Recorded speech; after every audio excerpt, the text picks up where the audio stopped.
जय गंगा मैया, हर हर महादेव।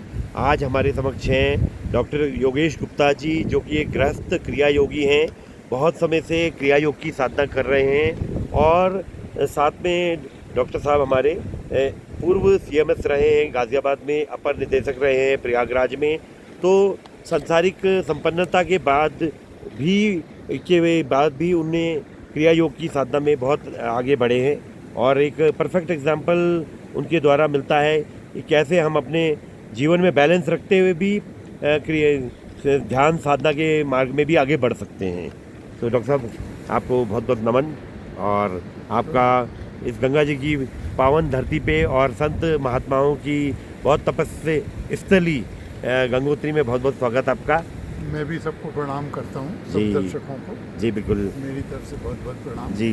तो सर, सबसे पहले तो मैं, क्योंकि आप क्रिया योगी हैं, तो मैं पूछना चाहूँगा आम दर्शकों के भी उससे कि क्रिया योग है क्या और ये कहाँ से आया, किस तरह इसकी शुरुआत हुई, इस बारे में कुछ आप बताएं। देखिए, मैं क्रिया योग का कोई टीचर नहीं हूँ, मैं एक छोटा सा क्रियावान हूँ जी। मैं एक क्रिया प्रैक्टिशनर हूँ, लेकिन मैं बेसिक आपको क्रिया योग के बारे में सब कुछ बता सकता हूँ जितना मुझे ज्ञात है। क्रिया योग एक बहुत पुरानी साइंटिफिक योग प्रक्रिया है जी। योग की एक विधि है और ये ध्यान योग का ही एक पार्ट है जी। वैसे तो प्री वैदिक पीरियड में भी क्रिया योग मौजूद था, लेकिन इसका वर्णन जो है गीता में भी मिलता है। गीता के 5वें अध्याय में इसके बारे में लिखा गया है जी। इसके अतिरिक्त श्री कृष्ण ने इसकी दीक्षा अर्जुन को दी थी जी। इससे अंदाज़ा लगाया जा सकता है कि ये कितना पुराना है। पुराना पातंजलि योग सूत्र में भी इसका वर्णन है जी। पातंजलि योग सूत्र में भी क्लियर कट क्रिया योग के बारे में बताया गया है जी। किंतु पहले प्राचीन काल में ये क्रिया योग गृहस्थ लोगों के लिए नहीं था, ये जी। बड़े बड़े ऋषि मुनियों के लिए था। जी। इसलिए आम पब्लिक और गृहस्थ लोग इसके बारे में बहुत अधिक नहीं जान पाए। किंतु 1861 में जी। इसी आपके हिमालय के हाँ। अमर योगी श्री महाअवतार बाबा जी। ने अपने एक प्रिय शिष्य श्यामाचरण लहरी महाराज को रानीखेत के पास एक गुफा है जो आज भी विद्यमान है, उस गुफा में क्रिया योग की दीक्षा दी 1861 में। बताइए जी। तब से और उन्होंने ये उनको इंस्ट्रक्शन दी कि इस क्रिया योग की दीक्षा आप गृहस्थ लोगों को अच्छा दो। जी। उससे पहले ये समझा जाता था क्रिया योग सीखने के लिए आपको घर बार छोड़ना पड़ेगा, आप फैमिली में नहीं रह सकते, आपको हिमालय में जाना है, आपको गुफाओं में रहना है। उन्होंने इस मिथ को गलत बताते हुए ये कहा, दूर किया और कहा नहीं, गृहस्थ में रहते हुए आप क्रिया योग की प्रैक्टिस कर सकते हैं जी। और उन्होंने क्रिया योग की महादीक्षा दी। जी। देखिए, जहाँ तक क्रिया योग का सवाल है, क्रिया योग 2 शब्दों से बना है, क्रिया प्लस योग। जी। क्रिया भी शब्द 2 शब्दों से बना है, क्रि प्लस या। क्रि का मतलब होता है डूइंग, जो भी कार्य हम करते हैं सभी क्रि में आता है, जी। और या वो पावर है जो ये कार्य हमसे कराते हैं। जो हमारे शरीर में जैसे सारे कार्य हो रहे हैं, सुबह शाम तक जो भी हम कार्य करते हैं, लेकिन एक शक्ति है जो ये कार्य करा रही है, क्योंकि मरने के बाद हमारा ये शरीर तो यूं ही रहता है, कोई क्रिया नहीं, लेकिन कोई क्रिया नहीं हो पाती क्योंकि वो शक्ति चली जाती है, वही या है। और योग का मतलब है जुड़ना। तो क्रिया योग के माध्यम से परमपिता परमात्मा और भगवान से जुड़ना और शरीर में भगवान की प्रेजेंस या अपनी आत्मा की प्रेजेंस को महसूस करना है मेन एम। अब क्रिया योग के बारे में और आप क्या जानना चाहते हैं, बताइए। मैं जी, ये क्रिया योग की सबसे पहले तो दीक्षा कहाँ से मिलेगी, जैसे क्योंकि बहुत लोग पूछते हैं क्रिया योग कहाँ से करना चाहिए, किस प्रकार से इसकी दीक्षा मतलब प्राप्त करनी चाहिए, तो इस बारे में कुछ बताइए। देखिए, ऐसा है, क्रिया योग आजकल बहुत लोग सिखा रहे हैं। तो सबसे पहले तो मैं सब लोगों से ये कहना चाहूँगा, जो भी क्रिया योग से जुड़ना चाहते हैं वो प्रॉपर प्लेस पे जाके इसकी दीक्षा लें। कोई भी यूट्यूब का वीडियो देख के या पुस्तक पढ़ के क्रिया योग ना करें, नहीं तो कभी कभी नुकसान भी होता है जी। मैं 3 या 4 ऐसे प्लेसेस बताता हूँ जो बिल्कुल जेन्युइन हैं और जहाँ मैं स्वयं भी गया हूँ। मैंने अपनी सबसे पहली दीक्षा योगदा सत्संग सोसाइटी में ली थी जी। योगदा सत्संग सोसाइटी परमहंस योगानंद जी ने इसकी स्थापना की थी और हमारे देश में इसका जो हेडक्वार्टर है वो रांची है जी और डिफरेंट शहरों में इसकी ब्रांच है। नोएडा में भी 62 सेक्टर में योगदा सत्संग का बहुत बड़ा आश्रम है। अच्छा ये एक अच्छा माध्यम है, लेकिन उनका प्रोसेस ये है कि पहले वो 1 साल तक लेसन भेजते हैं। उस अच्छा। लेसन के बाद वो आपका एक एग्ज़ाम लेते हैं। अगर वो देखते हैं कि आप क्रिया योग लेने के लायक हैं तो क्रिया योग की दीक्षा का वो आपको समय देते हैं और तब आप उनसे क्रिया योग ले सकते हैं। जी लेकिन योगदा सत्संग सोसाइटी का मैं स्वयं भी मेंबर हूँ, लेकिन वहाँ भीड़ बहुत ज़्यादा है। वेल ज़्यादा है। जब आप क्रिया या कोई भी योग करते हैं तो अगर आपको किसी अपनी शंका का निवारण करना है जी तो इन प्लेसेस पे जाके करना बड़ा मुमकिन होता है, नामुमकिन होता है बार बार, और इसमें बहुत परेशानी भी आती है। दूसरी प्लेस है, देखिए सबसे पहले लहरी महाशय को महाअवतार बाबा जी ने इसकी दीक्षा दी। लहरी महाशय के बहुत से शिष्य हुए। उनके सबसे प्रिय शिष्य हुए युक्तेश्वर गिरी जी, जिन्होंने पुरी में करार आश्रम की स्थापना की। जी बिल्कुल। वहाँ भी क्रिया योग सिखाई जाती है। और उन्हीं के एक शिष्य हुए परमहंस योगानंद जी। जी परमहंस योगानंद जी ने 1946 में एक किताब लिखी जिसका नाम है ऑटोबायोग्राफी ऑफ ए योगी, योगिक अमृत कथा।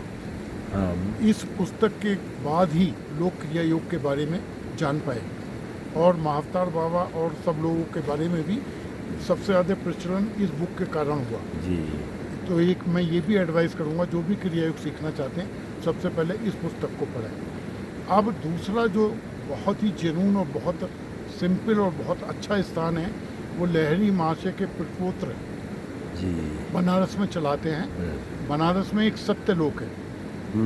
ये सत्यलोक जो है बंगाली टोला में है। अच्छा। और लहरी महाशय के 2 पुत्र थे। एक पुत्र 3 कौड़ी, दूसरे जो थे वो 2 कौड़ी थे। 2 कौड़ी जी के जो पुत्र थे उनका नाम सत्यचरण लहरी था। सत्यचरण लहरी जी के पुत्र का नाम शिवेंदु लहरी था। अभी तक उस सत्यलोक में शिवेंदु लहरी जी पिछले वर्ष तक लोगों को क्रिया योग की दीक्षा देते थे, लेकिन पिछले वर्ष उन्होंने शरीर त्याग दिया। अब उनके पुत्र इस समय उज्जवल लहरी जी हैं जो इंग्लैंड में रहते हैं, लेकिन साल में 4 बार वहाँ पे आके निःशुल्क क्रिया योग सिखाते हैं। और ये भी दावा है उन लोगों का कि ये वही क्रिया है, क्रिया की मूल फॉर्म है जिसमें महाअवतार बाबा ने लहरी महाशय को सिखाया था। और वहाँ ना कोई पैसा लिया जाता है। 4 दिन का प्रोग्राम होता है, साल में 3 या 4 बार होता है। एक तो लहरी महाशय के महाअवतार दिवस पे, उनके जन्म दिवस पे, महासमाधि दिवस पे, दूसरे उनके जन्म दिवस पे, एक गुरु पूर्णिमा पे और एक कोई और। तो जो भी लोग सीखना चाहते हैं वो वहाँ जा सकते हैं बड़े सिंपल तरीके से। सिर्फ आपको अपने रहने का इंतज़ाम करना होता है, बाकी सारा इंतज़ाम उनकी तरफ से होता है और बहुत ही अच्छे तरह से समझाते हैं, हिंदी में, इंग्लिश में, हर लैंग्वेज में। आप वहाँ जा सकते हैं। तीसरा स्थान करार आश्रम पुरी है। वहाँ पे उसके योगानंद जी की तो डेथ हो गई है। उसके बाद हरिहर नंदा जी वहाँ के इंचार्ज थे, उन्होंने भी शरीर त्याग दिया है। और आजकल श्री स्वामी योगेश्वर नंदा जी उसके इंचार्ज हैं। मैं भी पिछले साल वहाँ पे पुरी में गया था। जी आप वहाँ भी जा सकते हैं दीक्षा के लिए, या वहाँ से 10 किलोमीटर दूर हरिहर नंदा कुलम है, वहाँ भी दीक्षा दी जाती है क्रिया योग की। ये सब स्थान ऐसे हैं जहाँ पे आप क्रिया योग की दीक्षा ले सकते हैं। प्रमाणिक स्थान है। प्रमाणिक स्थान है जहाँ पे जाके आप दीक्षा ले सकते हैं। और एक ये भी था कि क्रिया योग से शरीर में क्या क्या बदलाव होते हैं कि और किस प्रकार से भगवत प्राप्ति हो सकती है। देखिए, क्रिया योग एक साइंटिफिक मेथड है। जी। मैं तो एक डॉक्टर हूँ, डॉक्टर होने के कारण मैंने हर चीज़ को बड़े करीब से देखा है। सबसे पहला देखिए, इसमें एक स्पेशलाइज टाइप का लॉन्ग रेस्पिरेशन लेते हैं हम।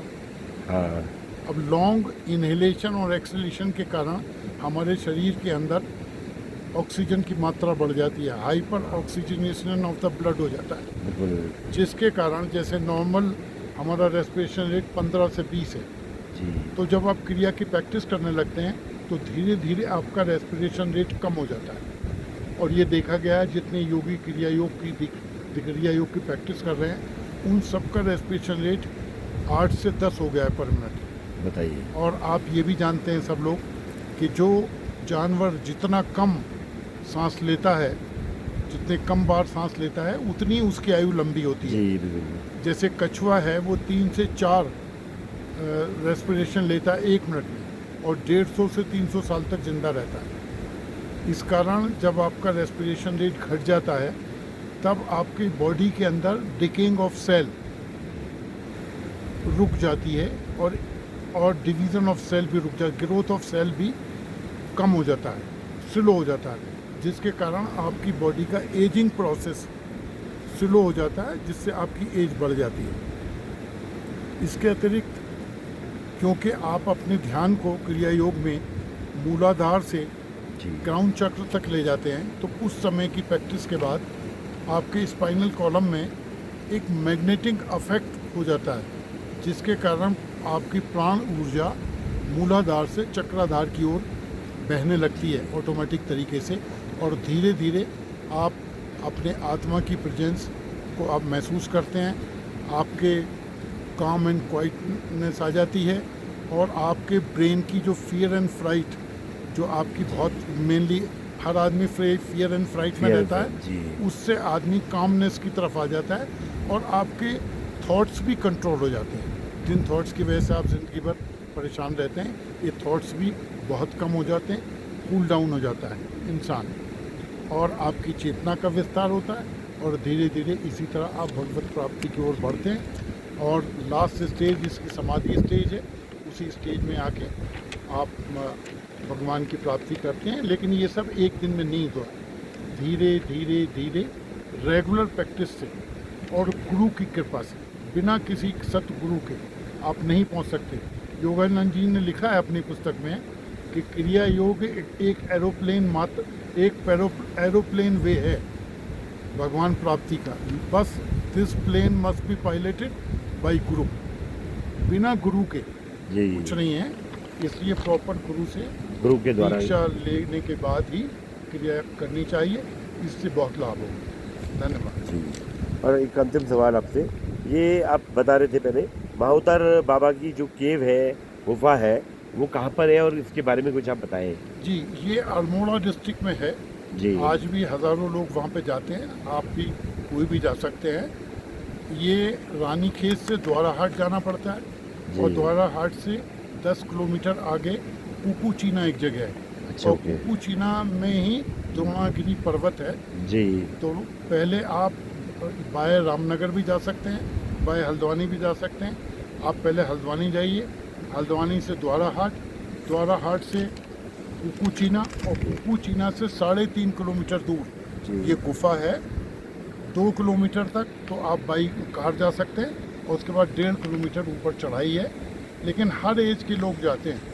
पिछले वर्ष मैं वहाँ गया था तो वहाँ लोग डोली से भी जाते हैं। बताइए। हमें एक लेडी वहाँ पे टकराई जिनका बाइलेटरल नी रिप्लेसमेंट हुआ है, वो डोली से गई, वो भी गई, और उस गुफा में बैठ के वहाँ बहुत एनर्जी है। मैं स्वयं भी पिछले साल गया था, 4 लोग हम लोग गए थे। वहाँ आप बैठ के ध्यान कर सकते हैं, और ठीक उससे कुछ 100-150 मीटर नीचे योगदा सत्संग सोसाइटी ने एक बहुत बड़ा ध्यान केंद्र भी बना दिया है। अच्छा। जहाँ पे योगदा सत्संग सोसाइटी की और परमहंस योगानंद जी की सारी बुक्स मिलती हैं। आप कोई भी बुक ले सकते हैं और वहाँ बैठ के ध्यान भी कर सकते हैं। वो भी एक बार जीवन में आदमी को, जो भी क्रिया योगी हैं, उनको महाअवतार बाबा की केव भी अवश्य जाना चाहिए जी। अंत में आपके इस वीडियो के माध्यम से मैं परमपिता परमात्मा को, महाअवतार बाबा जी को, जिनके कारण मैं भी यहाँ पे आया हूँ उन्हीं की प्रेरणा से, और